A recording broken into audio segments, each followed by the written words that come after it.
Hi, my name is Josie, and today we're going to be taking a look at one of my all-time favorite films, The Matrix. This film has been a part of my life. The Matrix trilogy I've been a fan of for over 13 years, and I wanted to take a look into the film from a trans point of view, what I'm calling a TransView, if you will, because I think it's a perfect allegory for the trans experience.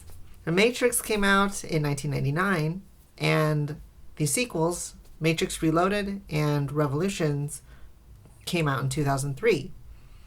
The Wachowskis, at the time, the directors, they intentionally left the Matrix films open-ended, open to interpretation. They didn't want to dictate how people interpreted the films. Then, fast forward to 2012, and Lana Wachowski came out as transgender. And then in 2016, Lily Wachowski also came out as a transgender woman. In 2020, Lily Wachowski did an interview in which she talks a little bit about where their heads were at, where they were in their transitions, and I highly encourage you to check out that video. I'll put the link at the end of this video as well as in the description, because it's very insightful. So all that being said, everything I'm about to say is purely my interpretation. I'm not here to say that this is what the Matrix means. That's the beauty of the series, is everyone's going to take their experience and connect with it in their own way. So now let's take a journey back to 1999 and see what we can find in The Matrix. Yeah. There it is. The second word in the film on screen is trans. Review over. That proves it definitively. Okay, maybe not. It's the question that drives us here. It's the question that brought you here. What is the Matrix? The answer is out there, Neo. It's looking for you. And it will find you if you want it to. So for many trans people, the idea of questioning ourselves and questioning our roles in society is something that we've had for a very long time, in some cases our whole lives. And we don't even know to ask the question. And it's only been more recently, as more visibility has come out, that more and more people understand that, oh, this is the question I've had in my mind for a long time. But you have to want to find the answer to in order to figure out. You have a problem with authority, Mr. Anderson. You believe that you are special, that somehow the rules do not apply to you. Obviously, you are mistaken. So Neo's boss here represents our very gendered, patriarchal society. In fact, a whole bunch of systems of control that are traditional, that try to tell us who we are. And we have to first realize that they're there in the first place.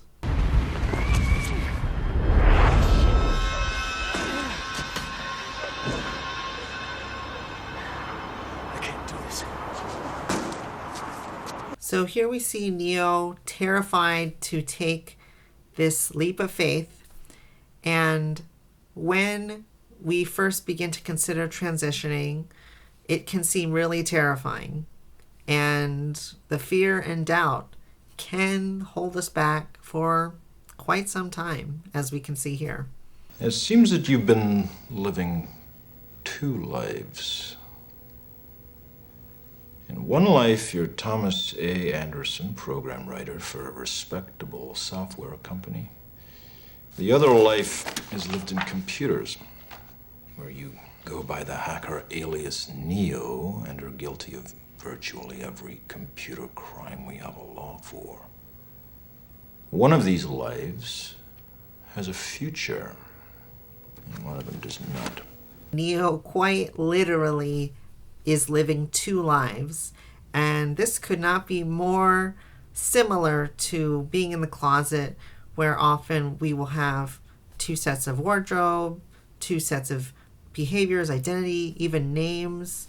And so The problem is that maintaining and living this double life starts to get very difficult and mentally draining. What good is a phone call if you're unable to speak? So here we can see Smith taking away Neo's ability to speak. And this is something that's always taken away from us, which is our power of speech through shame, through legislation, and even, unfortunately, through violence. And it's really important to not be afraid to use our voices. We see Neo waking up in his bed right where he was at the beginning of the film. And for me, this represents this cycle of hope and fear that sometimes we as trans people go through. And one thing for me was purging clothes. I would get some clothes, and then the fear and the guilt would build up, and I'd throw it all away, and I'd start over. And I honestly feel like this sense of waking up and reverting back to where I was before is something that I went through, and I think a lot of trans people do. Because you have been down there, Neo. You know that road. You know exactly where it ends. And I know that's not where you want to be. So this quote has been with me for a very long time because every time that I've tried to backtrack, every time I've tried to deny myself over many, many years, my road ended up keep coming back to the same place, which was, am I trans? It's not going away. I still have these feelings. As hard as I try to walk in the other direction, I end up coming back to the same place. You're here because you know something. What you know you can't explain, but you feel it. You felt it your entire life, that there's something wrong with the world. You don't know what it is, but it's there, like a splinter in your mind, driving you mad. So discovery for trans people really starts with how we feel. And for me, I've experienced something called gender dysphoria for a very long time. This feeling of discomfort, not really sure what's wrong. And we have to really, think about how we feel. We have to analyze how we feel in order to, move forward, take those first steps. The Matrix is everywhere. It is all around us. Even now, in this very room. You can see it when you look out your window or when you turn on your television. You can feel it when you go to work, when you go to church, when you pay your taxes. It is the world that has been pulled over your eyes to blind you from the truth. In my opinion, this is an allegory for all of the systems of control that tell us who we can or can't be. This includes gender. This includes race. This includes religion. Even corporations about, our value. What truth? That you are a slave, Neo. Like everyone else, you were born into bondage. Born into a prison that you cannot smell or taste or touch. A prison for your mind. So being trans can definitely feel like being in a mental prison because of the clothing and the behaviors and the interests and even the friends that we're allowed to have. And when you try to describe this to people who already kind of fit within the system or are happy with the system, it's hard for them to understand. This is your last chance. After this, there is no turning back. You take the blue pill, the story ends. You wake up in your bed and believe whatever you want to believe. To me, the blue pill represents denial and willful ignorance.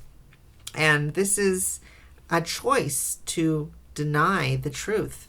And even in the Matrix video game, it's really funny. if you choose the blue pill in the video game, the game starts over. And it will repeat that cycle for as long as you choose the blue pill. You take the red pill, you stay in Wonderland, and I show you how deep the rabbit hole goes. Remember, all I'm offering is the truth, nothing more.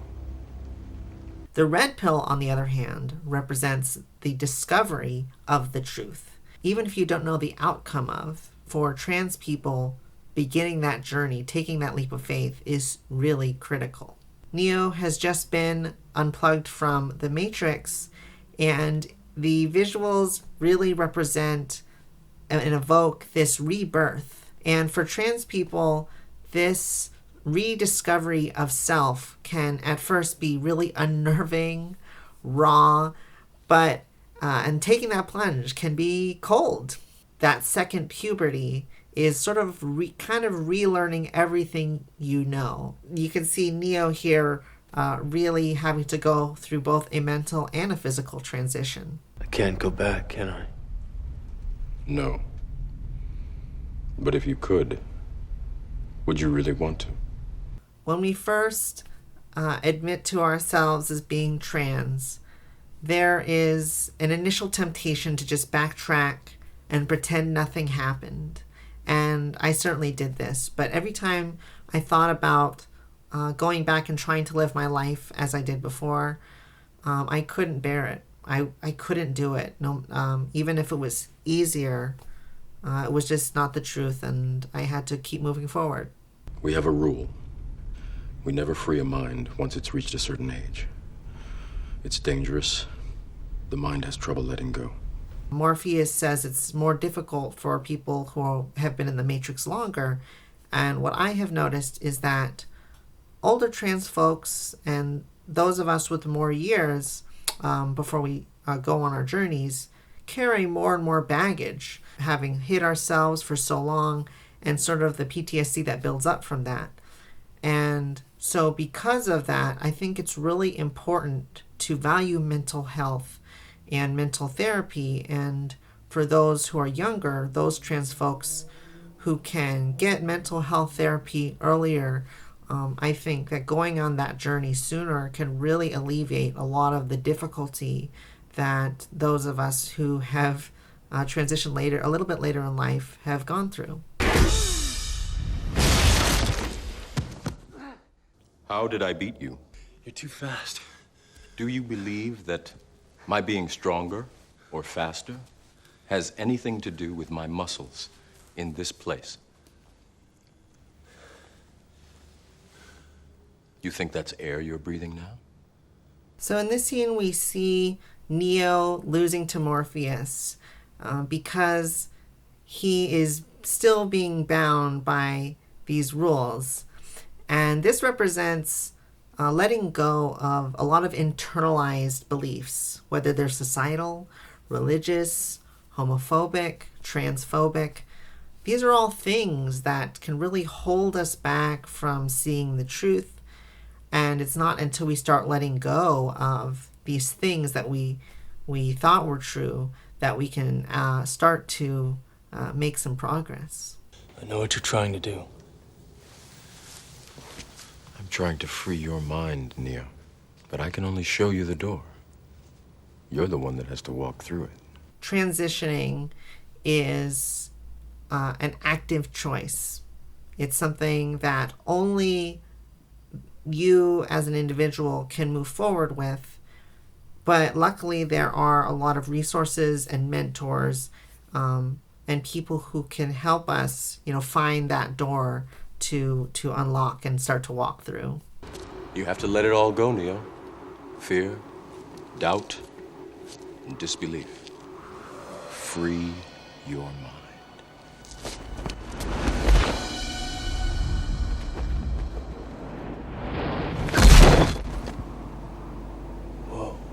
When we first approach the idea of transitioning, it seems impossible. It seems unimaginable that there is a world in which you could be your true self. And we have to free our minds and just be open to the possibilities and let go of all these things that we're holding on to. I thought it wasn't real. Your mind makes it real. If you're killed in the Matrix, you die here? The body cannot live without the mind. There's a lot of publicity and discussion about physical transition, but it is truly dependent on mental health. We can't make those decisions for our bodies unless, we have clarity here. So I think it's really important to prioritize mental health. I have these memories from my life. None of them happened. What does that mean? That the Matrix cannot tell you who you are. So here Neo is questioning his past. And I think this is really interesting because our past before our transitions can be difficult to deal with, whether that's our name, pictures, videos of us. And it's something that we all have to decide. No one can tell us who we were or are. But for myself, I have made this decision to keep my videos and pictures and who I was for the past 30 years up and intact, because I feel that that's part of who I am. And even though there's more to me now, it's still something that's true, even though I wasn't fully myself at that point. Try not to think of it in terms of right and wrong. She is a guide, Neo. She can help you to find the path. She helped you. Yes. To me, the Oracle represents mental health therapists and mentors who can help us hold our hands, walk down the path with us so we can find our way. And I think it's really important to invest time into finding those kind of mentors and therapists. Do not try and bend the spoon. That's impossible. Instead, only try to realize the truth. What truth? There is no spoon. Then you'll see that it is not the spoon that bends, it is only yourself. The spoon, to me, represents society. And as trans people, it's something that we really would hope for, is that we can change society to see us the way we want to. And even though we're working towards that goal, it is out of our control. But we have to realize that it is less about trying to change others and more about changing how we see ourselves. And I think this is really important to prioritize in our transition, is don't worry about the things we can't control and to focus on the things that we can. You know what that means? It's Latin. Means know thyself. Being the one is just like being in love. No one can tell you you're in love, you just know it. Through and through. Balls to bones. So what does it mean to know thyself? Well, first it means that nobody can define or tell us who we are. And secondly, it's something that only we can discover, that we feel, that we dig deep and look for that authentic part of ourselves. So in this scene, we see the character of Switch, and the Wachowskis originally wanted them to be a trans character. And I want to recommend Lily Wachowski's 2020 interview discussing this. And even though it was something that was unfortunately something that they couldn't put in the film 22 years ago, now we can look at that and see, okay, they were definitely thinking about this. Dodging bullets, that is equal to us not letting transphobia or opposition take us down. Unfortunately, sometimes we do get hit. Sometimes things do hurt, and that's totally okay. But we have to stay strong and not give up. Dodge this. We need allies to fight alongside us. And if you're an ally, it's really important if we ever want to move forward in our society. So here we see Morpheus breaking out of these handcuffs, and it is a really great visual representation of freedom from slavery. And I think that as trans people, we need to stand in solidarity with Black Lives Matter and other people from marginalized groups that are fighting for equality just the same way we are. Neo, sooner or later you're going to realize, just as I did, there's a difference between knowing the path and walking the path. So when I started on my transition, I didn't know where the path would lead. Truly, the only way to move forward was to try and just walk, even if I was unsure of the outcome. There really is a difference between overthinking and kind of waiting until you know for sure and just giving it a shot, experimenting, and just trying things and seeing kind of where the path takes you. I must get out of here. I must get free. Once Zion is destroyed, there is no need for me to be here. Do you understand? So here we introduce Smith, and he's a really interesting character because he represents those who don't understand us as trans people, and those who see the freedom that we have but maybe can't attain it.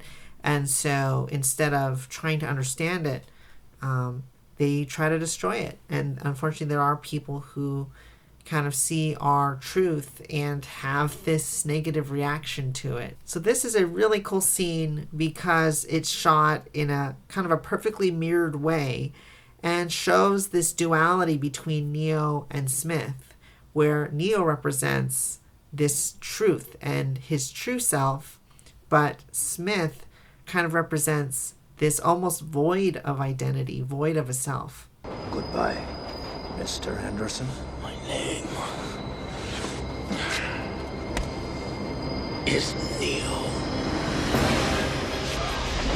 Smith calls Neo by his dead name, and this is what gives him strength to win in the end. And our chosen names and our chosen pronouns can give us strength, and it's really important in reminding us of who we are. Those allies who can support us, that's why pronouns and chosen names are so important. And if you can take the time to learn, even though it's difficult, it does wonders for us as trans individuals. I love you.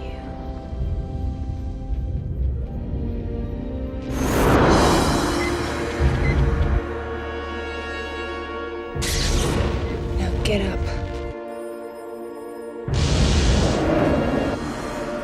Trinity expresses her love for Neo, and it shows how the support of loved ones can honestly save us, can get us through the most difficult of times, give us that courage, and help us to stand up and keep going. No. In this scene, Neo very specifically says the word no. We also have to say no. We have to refuse to succumb to society's expectations and these bullets that are coming at Neo. People try to take us down with hate and intolerance, but we can rise above that. How? He is the one. Neo can finally see the Matrix exactly for what it is, all of this green coding. It's only then he's truly able to transcend the rules. And as trans people and as people, if we can transcend all of these things that hold us back, it makes all of us the one. As we grow in ourselves and in our courage, we can learn to say no, and they don't hold power over us anymore. Those who we once feared, those who want to do us harm, we can reject their hate and we can say we love ourselves. We are proud of who we are. And finally, we see Neo defeat Smith even though hate and intolerance are very complicated things, I really do have faith that real change has been happening and is continuing to come. And we can move forward together if we stand together. I know that you're afraid. You're afraid of us. You're afraid of change. I'm going to hang up this phone, and then I'm going to show these people what you don't want them to see. I'm going to show them a world without you. A world without rules and controls, without borders or boundaries. A world where anything is possible. So in this final speech from Neo to the machines, we can hear that he's not just talking about the people who are unplugged. He's talking about all of the people in the Matrix. And I think that this shows that we are all going to benefit from equality, from freedom, a world in which anything can be possible and we can all reach our fullest potential. That would be an incredible world to live in.